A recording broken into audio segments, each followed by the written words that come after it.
Welcome to the Fellahs podcast. Please enjoy the show.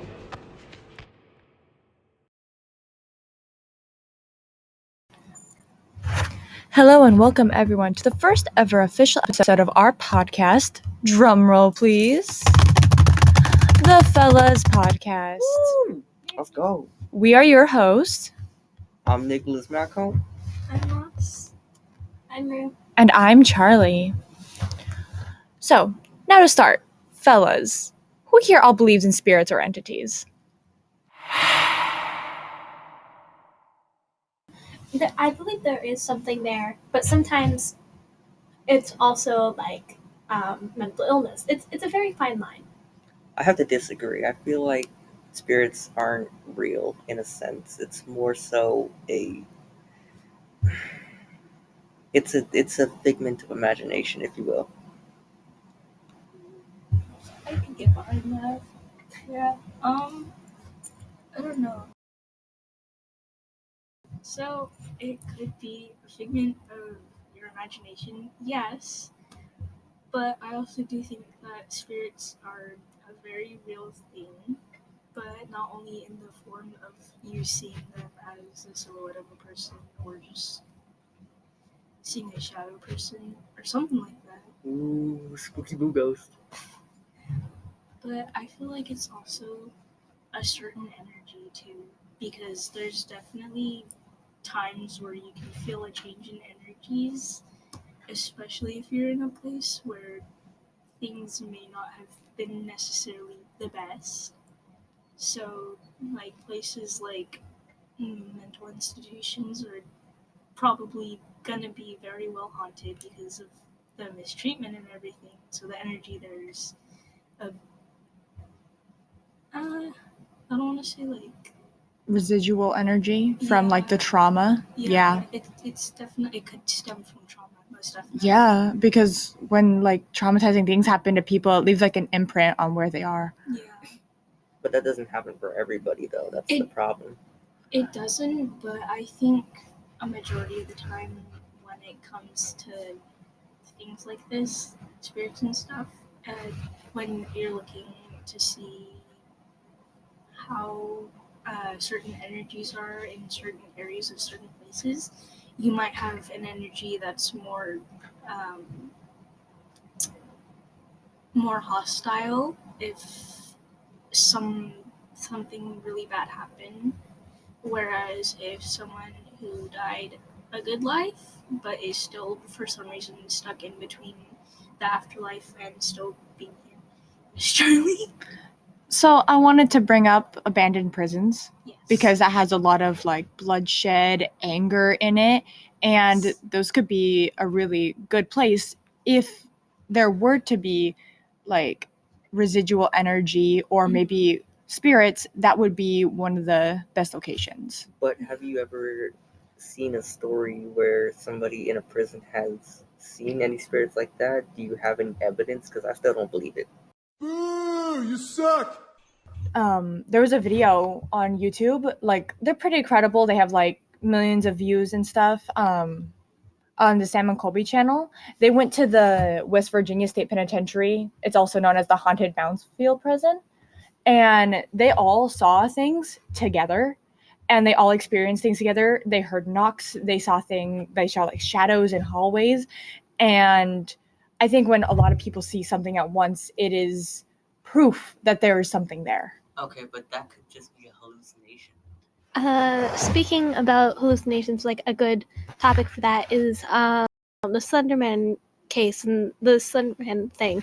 At first, it was just a piece of art, but then people started making stories about it. And when people start making stories about things, and there's also pictures, people start thinking that it's real. Kind of like the Bigfoot situation. Basically, what was happening, or maybe still happening, I have no clue, is that people were believing that they were seeing Bigfoot, but there's also a correlation of how many people were buying like big fur coats and how many people were saying they saw Bigfoot. And that could be it. But the problem with that, though, is their hallucinations are not real.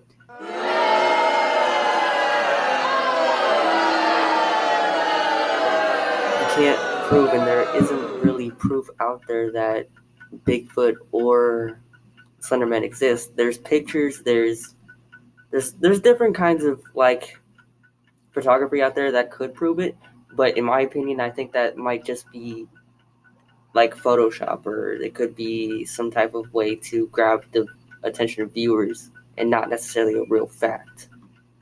So, according to Insider.com, about 3 in 100 people experience hallucinations or delusions. And I think that that's a pretty high number given that the population of the world is 8 billion.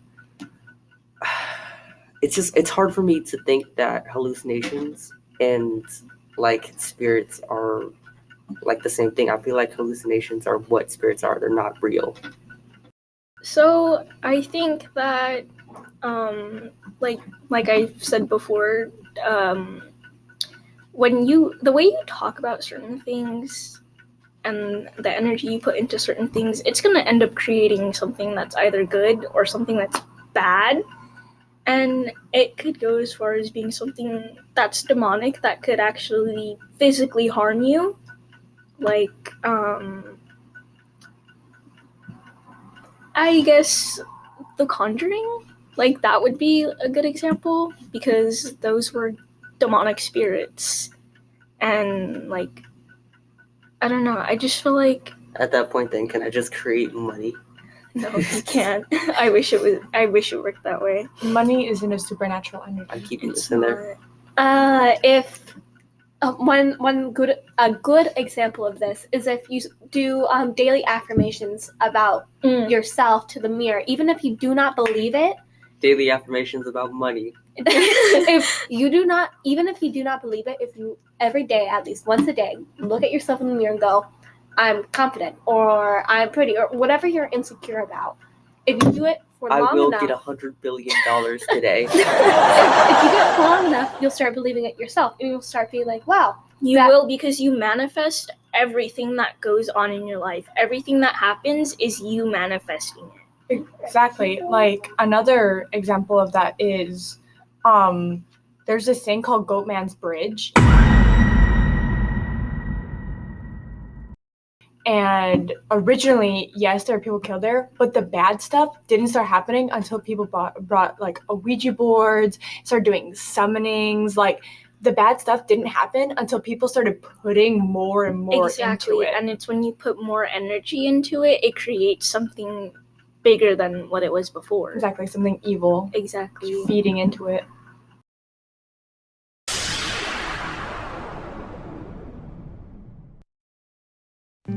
Now, before we get back into the video, I just want to give a quick shout out to our sponsor of today's video, Bose headphones. Now, whether you're out for a morning stroll, whether you're chilling at home or doing work, you always want to have some music in your ears, or at least that's me personally, and I wouldn't trust anybody else to give me good quality music other than Bose headphones. Now, Christmas is pretty soon, and I think that they would make a great Christmas gift. They have great quality music, you can change the bass, it's just all around a great tool.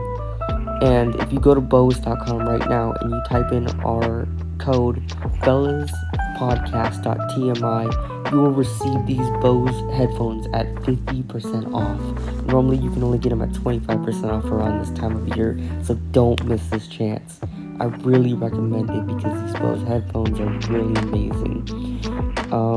With that being said, thank you very much, Bose, for sponsoring this video, and I hope you guys enjoy the rest of what we have to share. I also want to thank my team for really sticking the work in there. Thank you guys so much, and enjoy the rest of the show.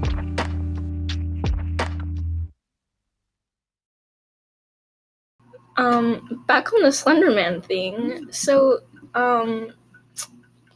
actually 2 girls believe that Slenderman was real, and I believe at the time they were all 12 years old, right? No, I think Or maybe only the one girl of they them led was into 14. One of the girls they led into the woods was 12 years old. Yeah. And these girls believed in Slenderman, and they stabbed her because they said that Slenderman told them to. Yeah. Do you And know how many times they stabbed her? I think 12, but I know she survived by Yeah. crawling her way out of the woods, and a yeah. passing biker found her. Oh, she was killed 19 times. Or 19 killed, Stabbed. stabbed. She was stabbed Okay. 19 times. I think 12 was in my head because you said 12. I mean, that could also be like a shared delusion. Between 2 girls, yeah. Yeah. Most like- definitely, that's what I'm getting at here. That was definitely a delusion, as like, I was saying. Because one of the girls did suffer from schizophrenia. Yeah, true. Okay, but you guys are only proving my point now, though, that it's not like really spirits, it's more of a delusion. And the definition of a shared delusion, which you guys are talking about, is a rare disorder characterized by sharing a delusion among 2 or more people in a close relationship. And this is coming from ncbi.gov.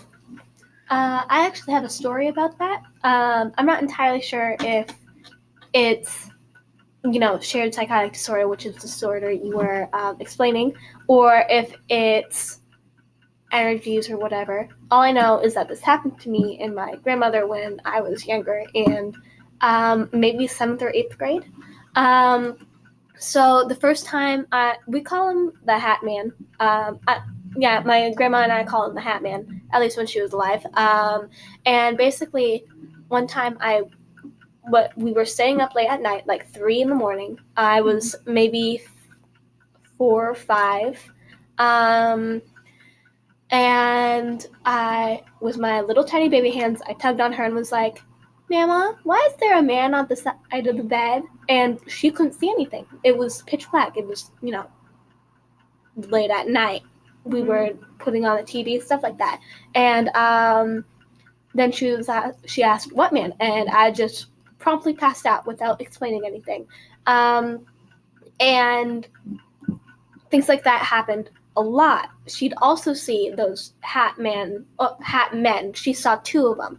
And in 7th or 8th grade, yet again, it was late at night, maybe 12 to 2 in the morning. I was watching Snarled.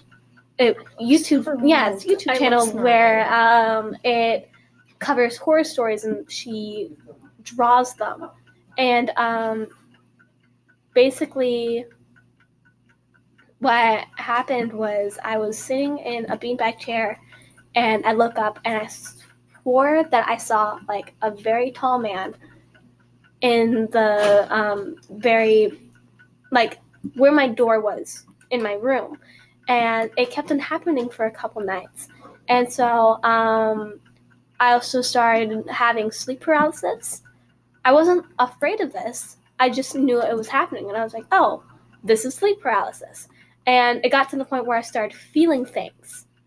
But now I know that it could have been something, or it could have been sleep deprivation, dehydration, because I was not eating or drinking a lot at the time period, and a little bit of paranoia. So do you think the root cause of all these things that were happening to you were spirits? When it first started happening to me, yes, I did believe that. But I also started looking into it once I started looking into my mental health. And I realized that I also could have just been seeing things because of sleep deprivation. And I still have no clue. So I've also seen the Hat Man, actually. I've seen the Hat Man, and I've also had sleep paralysis.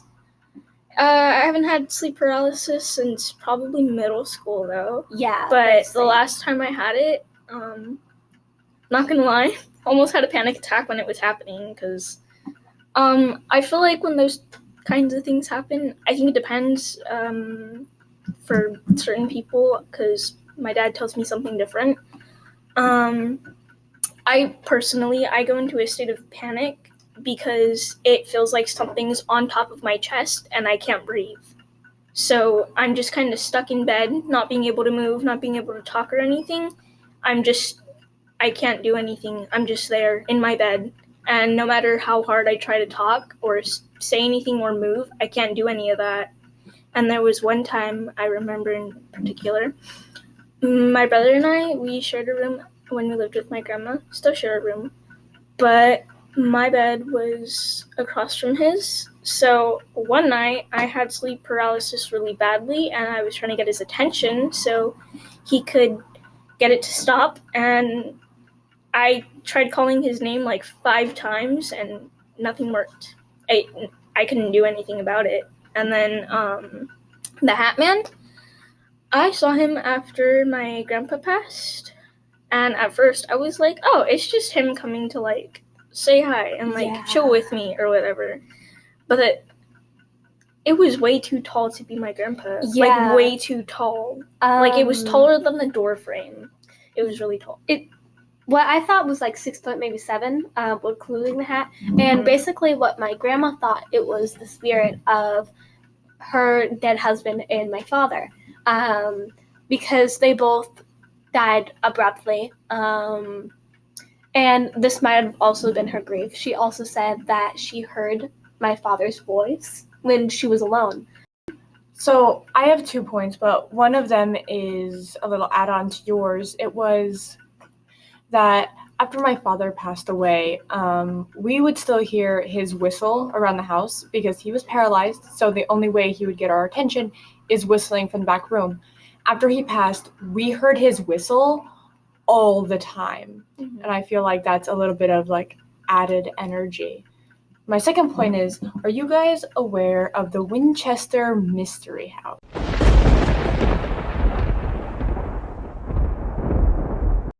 I am. I love hearing about that. I Now, haven't heard about it. oh, here, I'll tell you about it. We're about to inform you. By we, I mean Charlie's going to inform you. I'm going to talk a little bit about the past, specifically around the 1900s. Yes, 1900s. So the Winchester Mystery House was the house of Sarah Winchester, who was building the house in order to confuse spirits. See, Sarah, she was a scholar. She was very bright. She never suffered from any mental health reasons. But what they didn't have back then, specifically her, was information about spirits. Now, Sarah was told that she was going to be haunted by people who were killed by the shotgun that her husband had made. Thank you.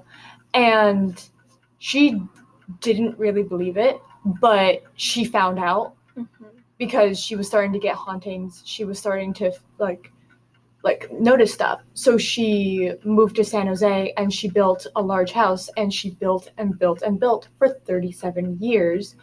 And in that time, she believed that the day she stopped building was the day she'd die, and she ended up getting massive arthritis. And now this next part is our guest speaker Elliot speaking on their opinion on spirits and manifestation. Yes, I think that it's possible that there are spirits and energies and different things like that, like ghosts and stuff, that exist beyond our perception. Just because, like, there's so much of the world that we don't, like, perceive, and, like, we only see and hear and, like, actually are able to sense a very minimal amount of the world around us.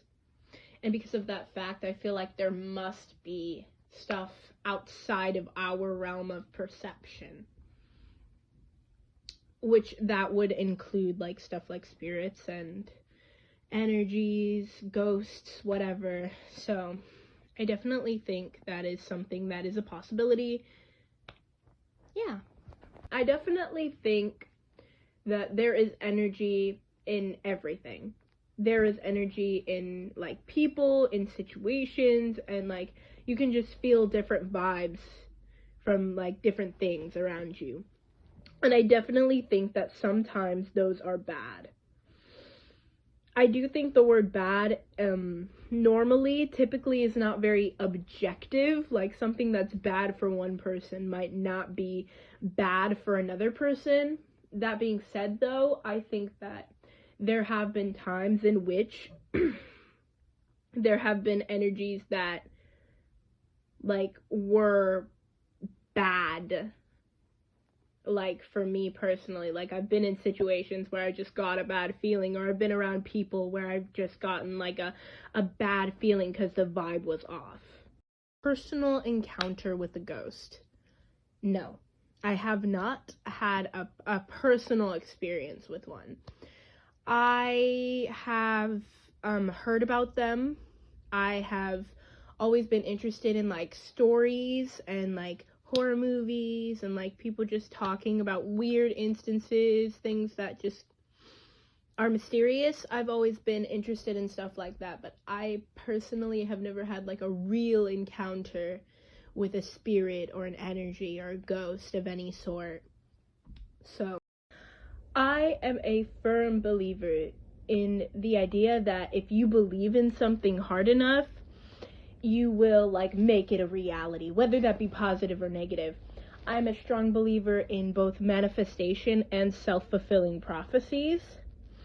So I definitely think that like this the human mind and like the way that we perceive things, or the way that we choose to like view certain topics, definitely affects like the reality of the situation, whether we realize it or not. I absolutely think that if you believe in anything enough, you will subconsciously do little things that make it your reality. And this concludes our podcast.